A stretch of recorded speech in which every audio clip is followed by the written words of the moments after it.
AA positif mengandung narkotika golongan 1 jenis metamfetamin. Dan disimpulkan bahwa tidak ada barang bukti narkotika pada kasus ini kecuali barang bukti alat atau sarana untuk menggunakan narkotika jenis sabu, populernya jenis sabu. Saudara AA dikategorikan sebagai pengguna narkotika.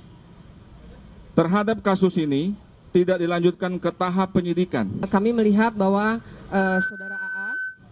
saudara AA perlu dilakukan rehabilitasi medis untuk observasi lebih lanjut atas kemungkinan adanya gejala putus zat. Artinya gejala putus zat kalau sudah menggunakan, biasanya kalau berhenti secara tiba-tiba, biasanya ada muncul beberapa gejala-gejala klinis. Nah, itu yang perlu diobservasi lebih lanjut.